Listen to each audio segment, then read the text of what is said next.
Andrà a votare a queste elezioni? Certo che sì.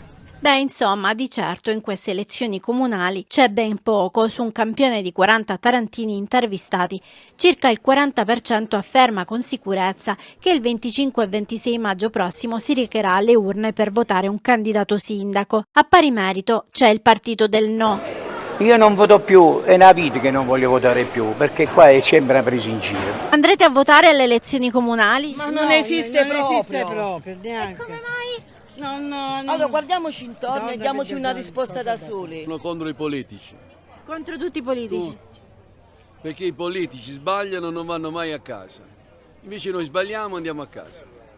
La motivazione principale è la dilagante sfiducia nella politica, una motivazione che trova spazio anche nel 20% degli indecisi, divisi tra chi non sa se andrà a votare e chi non sa chi votare. Posso chiedere se andrà a votare?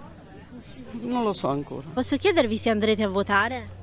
No, ancora non lo sappiamo. Ancora non lo sappiamo. Siamo Siete incerti. incerte? Perché siete incerte? Perché non conosciamo nessuno, insomma. Nessuno dei candidati. Tanto tutti sono tutti uguali. I temi che stanno a cuore ai tarantini sono l'ambiente, lo sviluppo economico e turistico, il decoro urbano, in particolare la raccolta differenziata. Vedono la città sporca e anche questo è un motivo di disillusione verso la politica. Ma non solo, i tarantini vorrebbero una città a misura di giovani. E spero che qualcuno faccia qualcosa di buono, perché solitamente abbiamo tante aspettative, però poi rimaniamo sempre delusi purtroppo. Le sta piacendo la campagna elettorale? La sta seguendo?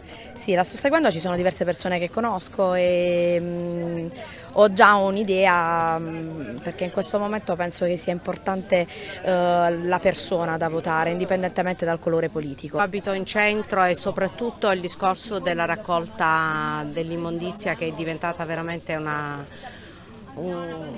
terribile, insomma, vedere i cassonetti così stracolmi, e poi niente, insomma, cercare di ridare un po' di lustro a Taranto, no? Che male non fa. Sempre vado a votare, sempre.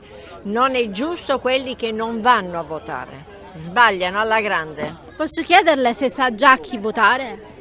Sì, cara. E non lo vuole dire? No, lo dico a te.